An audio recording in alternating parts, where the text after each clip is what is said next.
श्री रामचंद्राय नमः। श्री सद्गुरु परमात्मने नमः। वैराग्य, समर्पण, शरणागति। उन्हें प्राप्त करने के लिए चाहिए तीव्र वैराग्य। वैराग्य की पराकाष्ठ है सर्वसमर्पण। अपना जो कुछ है प्रभु का है, मैं भी प्रभु का हूँ। यह समर्पण। विषयों का वास्तविक स्वरूप ध्यान में आ जाए तो वैराग्य आ जाएगा। विषयों के दोष दर्शन से वैराग्य की स्थिति होती है।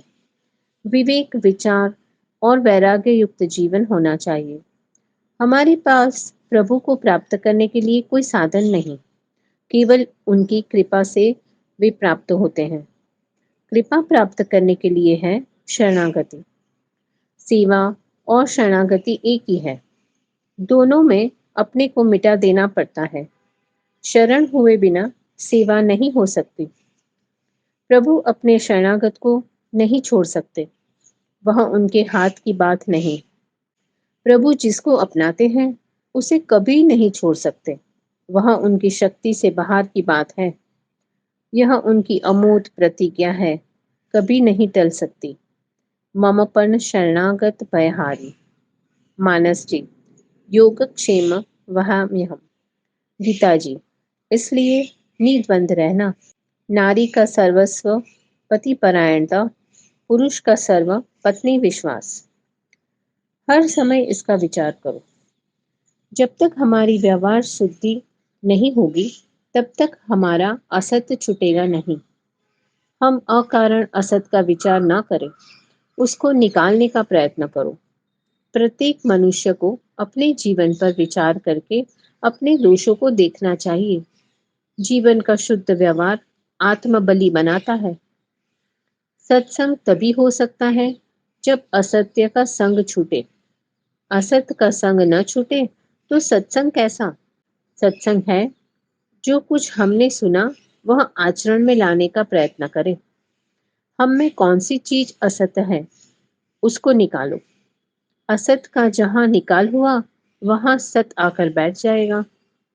अगर एक व्यक्ति भूल करे तो हमको भी भूल करना चाहिए, यह कौन सी नीति है?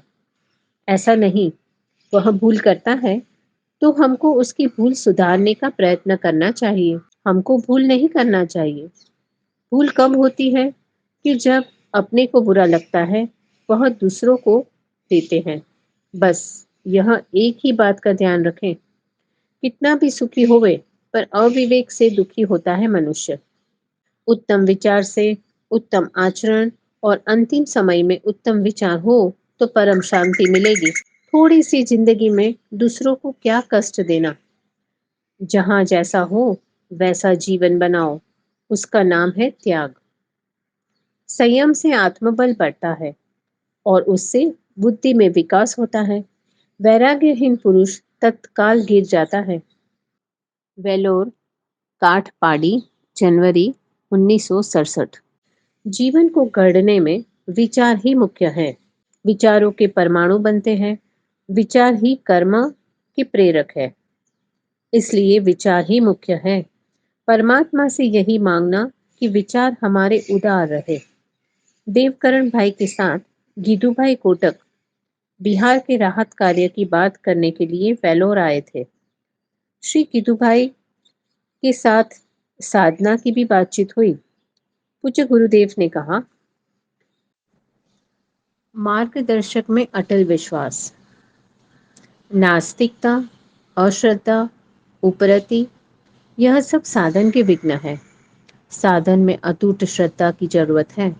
यह एक ऐसा विषय है कि मार्गदर्शक में अटल श्रद्धा और विश्वास होना चाहिए।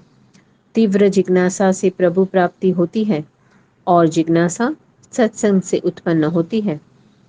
प्रथम तो चाहिए सद्गुरु में विश्वास, उनके मार्गदर्शक में तर्क नहीं। श्रद्धा से साधन, संयम का पालन, मार्गदर्शन का आचरण। अध्यात्म मार्ग में हमको पहले बेविचार से जाना है। विनम्र भाव से अपनी कथा गुरुदेव से कह दे।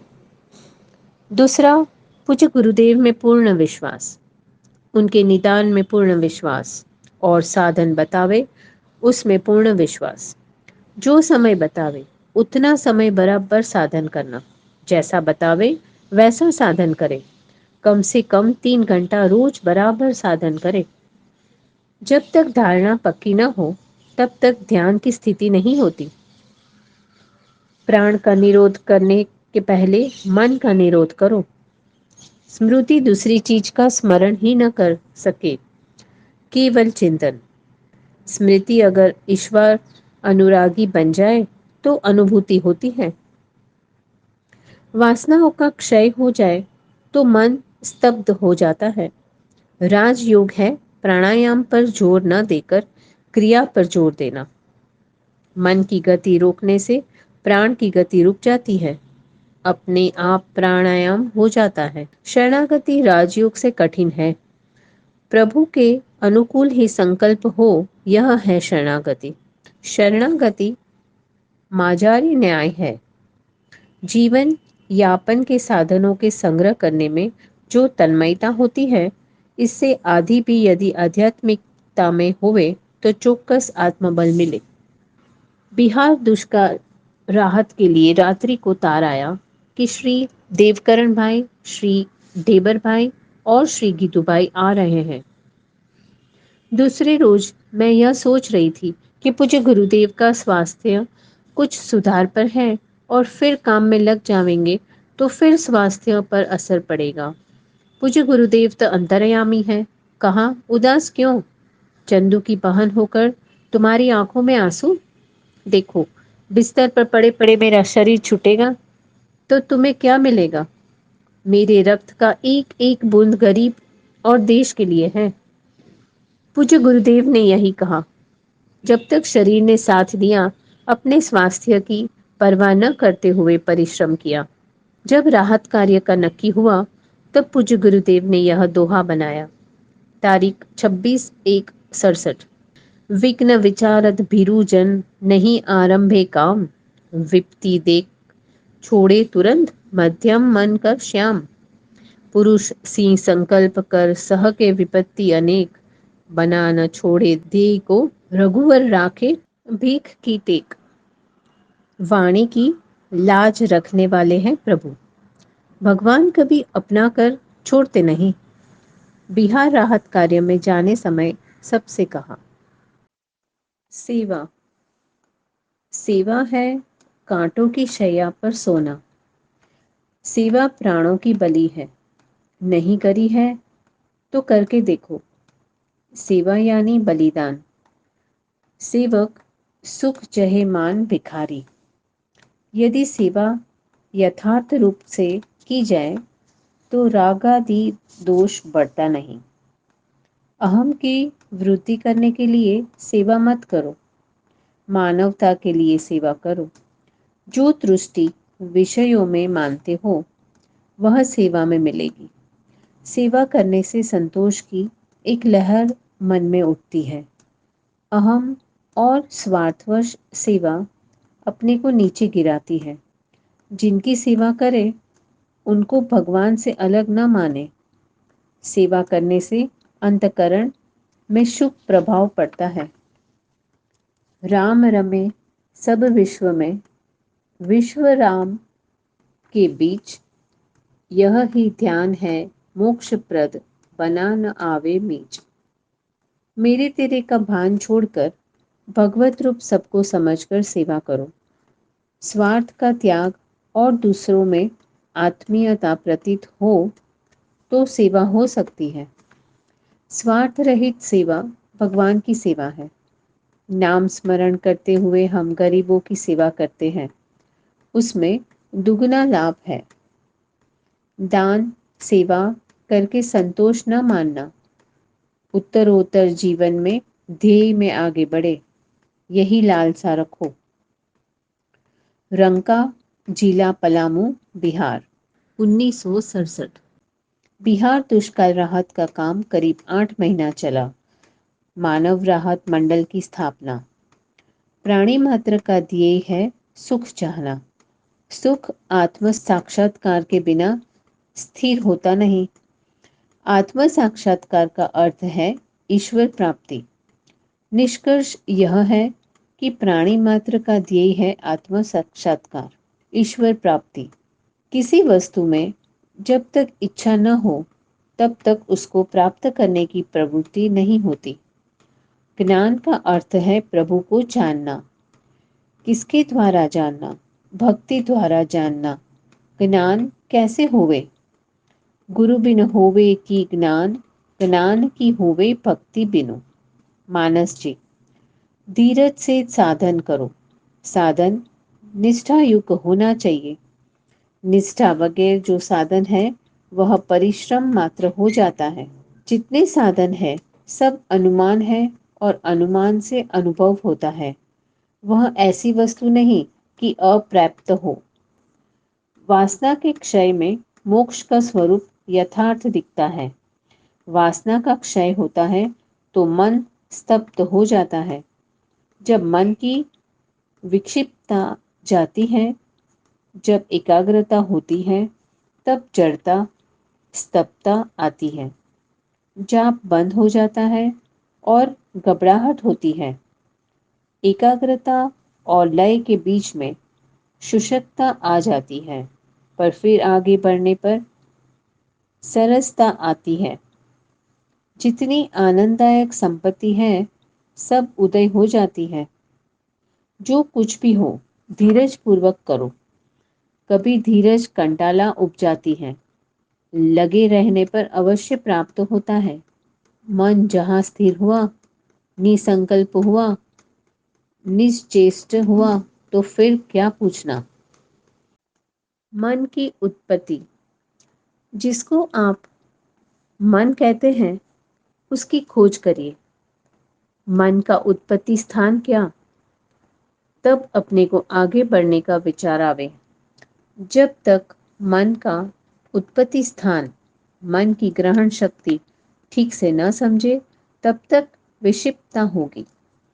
जो स्मृति बन चुकी है उस स्मृति को नष्ट करने के लिए पहले मन को जानना, संकल्प यानी मन। जब तक हमारे में शब्द, स्पर्श, रूप, रस, गंध का अभाव न हो तब तक मन बना रहेगा। शब्द, स्पर्श, रूप, रस, गंध को ग्रहण करते हुए मन सजीव होता है और वो ही जगत है। मन की उत्पत्ति इंद्रियों द्वारा होती है। अगर इंद्रियां शांत हो जाती हैं तो मन अपने आप शांत हो जाता है।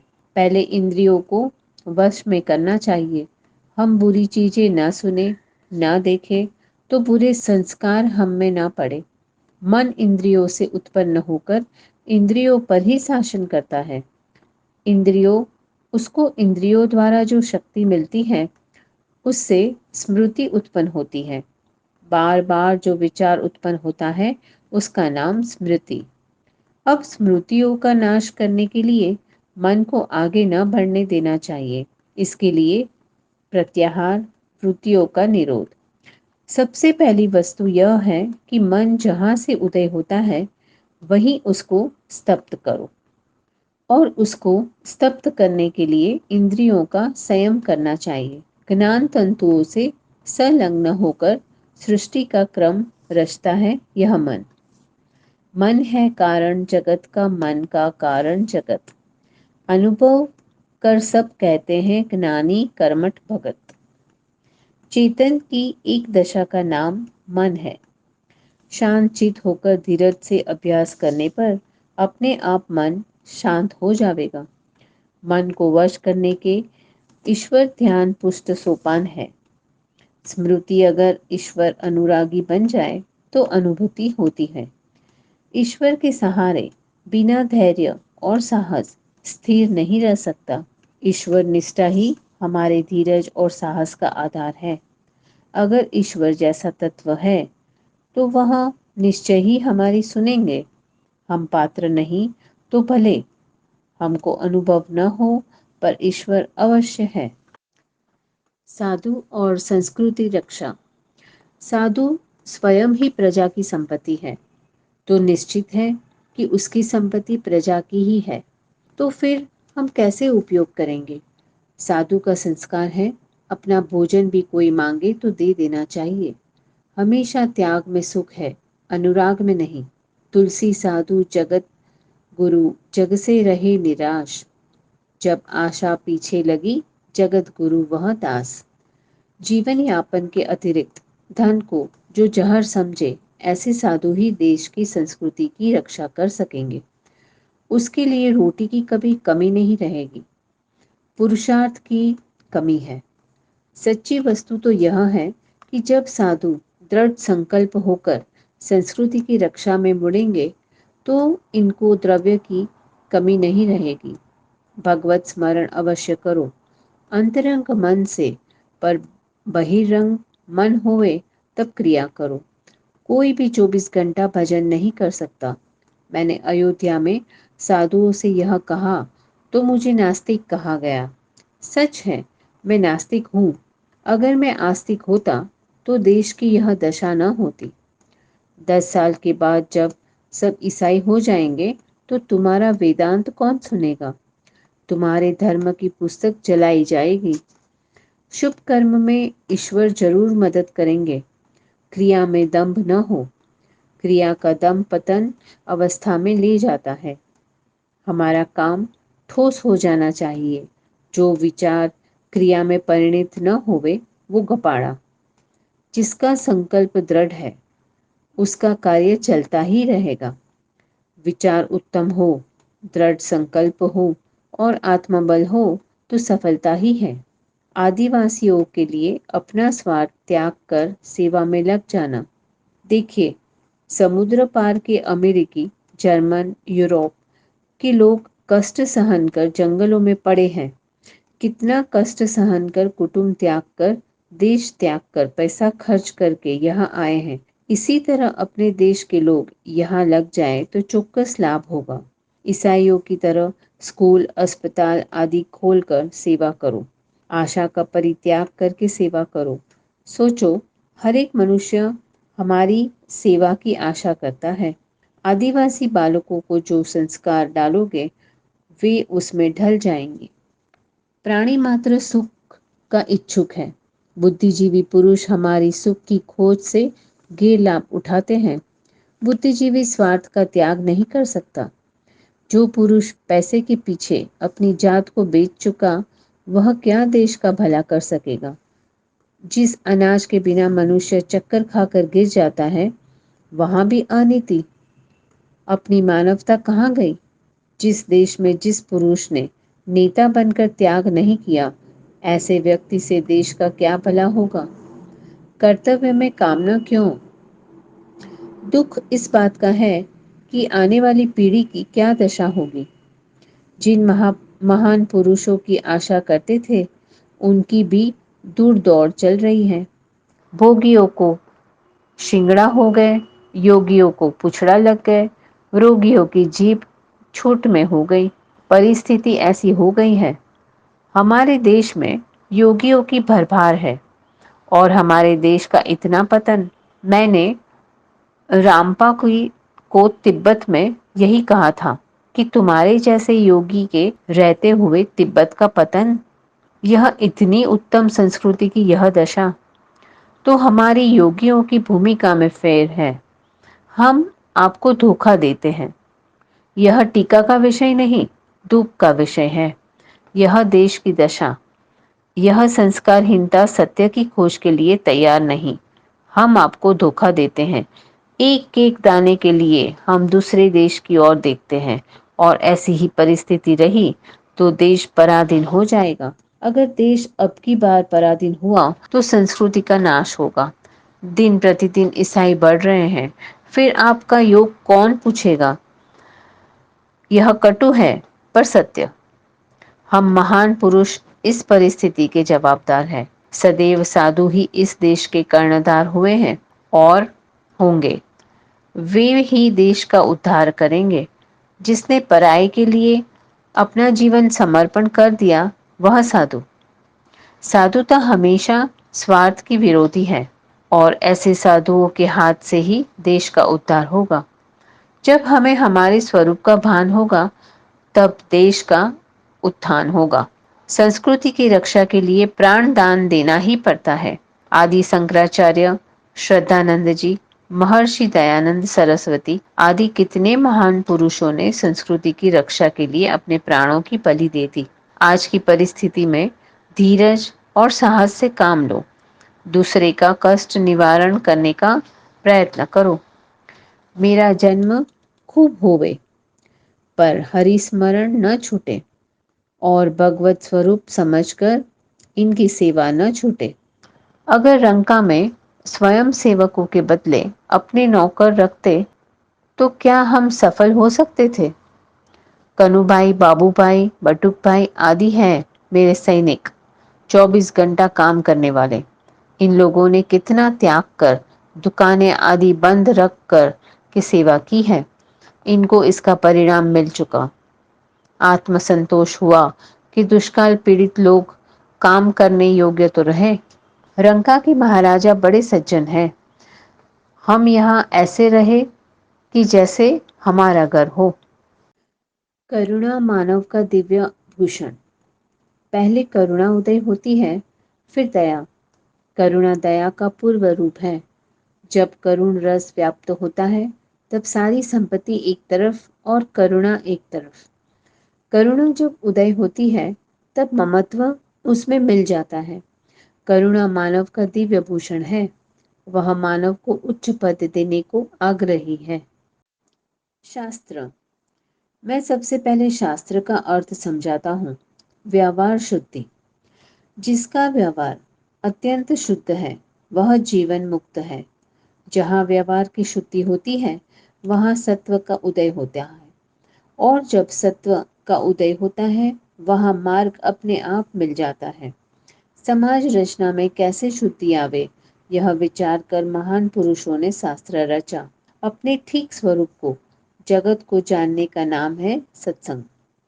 शास्त्र सर्वांग सुंदर होता है, पर यदि मैं उसे आचरण में न डालूं तो कोई लाभ नहीं। शास्त्र पढ़कर उसका अनुसरण न करें तो हमारा शास्त्र पढ़ना बेकार है। गधेड़ा की तरह बोझा ढोने वाले होते हैं। शास्त्र कभी खोटा मार्ग नहीं बताते। हम खोटा मार्ग ले लें तो हमारी बुद्धि का चक्कर होगा। मनुष्य को किस तरह सुख मिले, वही शास्त्रों का ध्येय है। शास्त्र से सत्य असत्य का विवरण होता है। वेदांत सत्य है, पर पात्रा अनुकूल। शास्त्र में जो लिखा है वो आचरण में आ गया तो गहराई है, बाकी सब तहराई है। हम जिस स्थिति पर हैं उसको हमें ठीक से समझना चाहिए, नहीं तो दंभ हो जाएगा। वह अपने आत्मा के साथ विश्वासघात हो जाएगा। एक बुढ़िया का आत्मबल। बिलासपुर नेत्र यज्ञ की बात है। कैंप में वर्षा होनी शुरू हुई। मरीजों की खाटें उठाकर स्वयं सेवक पक्के मकान में ले जा रहे थे। जब एक बुढ़िया का खाट उठाने गए, तब उसने कहा, खाट क्यों हटा रहे हो? नहीं हटाना। क्या भगवान इतना नहीं समझते कि यहाँ इतना परमार्थ हो रहा है? कुछ नहीं होगा, अभी वर्षा बंद हो जाती है। और सचमुच में वर्षा बंद हो गई। उसका आत्मबल और निष्ठा कितनी पक्की थी।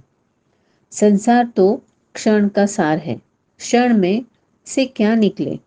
बंधन। अपने आत्म कल्याण की भावना रखो। यह तो अपने स्वार्थ के लिए दुख होता है। हमने देखा है, वशिष्ठ जी बैठे थे और दशरथ जी मर गए। क्या वशिष्ठ जी समर्थ नहीं थे? भविष्य का विचार करो। बैठे बैठे शरीर छूट गया, यह तो भजन का प्रभाव है। तृष्णा का स्वभाव है कि 10 वर्ष और जिए, दांत गिरे और खुर घिसे, बोझ पीठ नहीं तेल।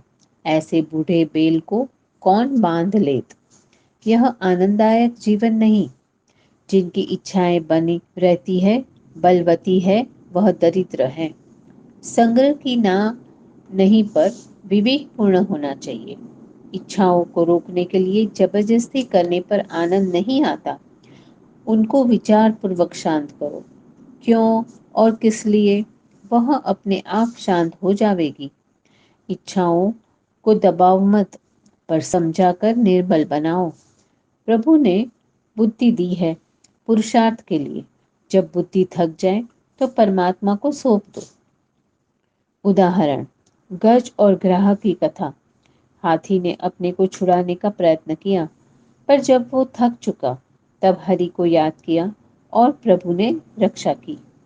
दीक्षा लेकर संकल्प तोड़ोगे तो संकल्प भ्रष्ट की पदवी मिलेगी। संकल्प करने के लिए कोई दबाव नहीं, संकल्प करके संकल्प भ्रष्ट होना नहीं। सब अपने अपने नित्य नियम नहीं छोड़ेंगे और संकल्प पर दृढ़ रहेंगे। संस्कृत पाठशाला में आधुनिक शिक्षण और आधुनिक खेल आदि अवश्य रखना। अपनी प्रार्थना और धर्म का शिक्षण भी बराबर। संस्कृत के विद्वान होते हुए देश काल से अविघ्न न रहे। हमारी प्रधान भाषा संस्कृत रहेगी, पर आधुनिकता से अलग न रहे। भाषा से हमारा विरोध नहीं, पर उनके साथ जो दोष है उनसे हमारा विरोध है। मौलवी साहब मेरे पास आते थे और शेर पढ़ा करते थे। मुझे उर्दू सीखने की इच्छा हुई और गुलिस्ता तक पढ़ गया। भगवत भक्ति का अर्थ है भगवान की कृपा प्राप्त करने के लिए स्नेह संबंध। मानव अपने विचारों में स्वतंत्र है। अगर वह विचार में परतंत्र होता है तो उसका आत्मगौरव नष्ट होता है। पुत्र के लिए पिता आशा कब करता है? कष्ट के समय। उस समय अगर वह सेवा नहीं करता तो उन्हें बहुत आघात होता है। सार्वभौम धर्म का कोई इनकार नहीं कर सकता, चाहे ईसाई हो, मुसलमान हो या हिंदू हो। कोई कहेगा कि चोरी करो, झूठ बोलो, दुराचर करो, कोई धर्म यह कबूल नहीं करेगा। कान का कच्चा श्रीमंत, आंख का कच्चा अधिकारी और चरित्र से हीन स्त्री और पेड़ का कच्चा आम यह खटास पैदा करते हैं। कोई क्रिया अति करने पर उसका परिणाम बुरा होता है। भूतों के घर में पकवान और साधु के यहाँ मेहमान, उनकी क्या व्यवस्था होवे। राजनीतिज्ञ पुरुष का मनोरथ समय पर ही निकलता है। उसका हृदय अत्यंत हीन है जो दूसरों को मिलता देख कहे कि उनको न मिले। भूल करना मानव का स्वभाव है। महान से महान पुरुष भी भूल कर बैठते हैं और छोटे आदमी में भी अच्छी बात हो सकती है। विवेक युक्त वाणी ही अमृत है, नहीं तो वह विष हो जाती है। संयम का बिगड़ना मौत को बुलाना है। कोई भी आत्मगौरवी भिक्षा का अन्न नहीं खाएगा। आज पराई वह कहे जो होते से मर जाए। शासन का कोई धर्म नहीं होता, सिद्धांत होता है। शासन सर्वधर्म पोषक होता है। राजा को व्यक्ति रूप में धर्म होता है। मैं श्रीमंत उसको कहता हूँ जो अपराधी और व्यापक हो। श्रीमंत एक ईश्वर है। श्रीयुक्त लक्ष्मीवान विद्वान को कहते हैं। भगवान की कृपा कब की? जब योगी को पुछड़ा न लगे, भोगी को शिंगड़ा न लगे और रोगी को जीप न लगे। भगवान को रहमान कहते हैं। उसका अर्थ है कृपालु। ईश्वर कृपालु है और हमारे अपराधों को क्षमा करते हैं, इसलिए अपराध करना ठीक नहीं। 24 घंटा जो अपनी ध्यान की स्थिति पर रह सकेगा उसका शरीर टिकेगा नहीं। क्रिया में भावना न हो तो कुछ नहीं रहता। क्रिया में भावना होना चाहिए। वर्तमान जैसी कोई वस्तु नहीं, वह एक क्षण में बदलकर भूतकाल हो जाता है। जिस देश में ब्रह्मनिष्ठ पुरुष हो, योगी हो, वह देश भिखमंगा क्यों? परमाणु टूटते क्यों नहीं? समाज यानी व्यक्ति का विचार। जिस देश में अशिक्षित सेना है, धन पास में नहीं है, मूर्ख मंत्री है जिसका कोई मित्र नहीं, उस देश का कोई ठिकाना नहीं। जो अपने दोषों को नहीं देखता वह महान अविचारी है। मूर्ख मित्र से अति भलो पंडित शत्रु होए। राजा वानर की कथा बना समझ जी जोए। गुजरी दिसंबर 1967। यह पहले से दृढ़ विश्वास है कि भौतिक विज्ञान से शाश्वत सुख, आत्मसंतोष, मन की शांति कदापि नहीं मिल सकती। आजकल के वैज्ञानिकों से बहुत आगे बढ़ा हुआ था रावण भौतिक विज्ञान में, पर वह जगत को सुख न दे सका, न अपने ही आत्मतृष्टि प्राप्त की थी। जय सिया राम।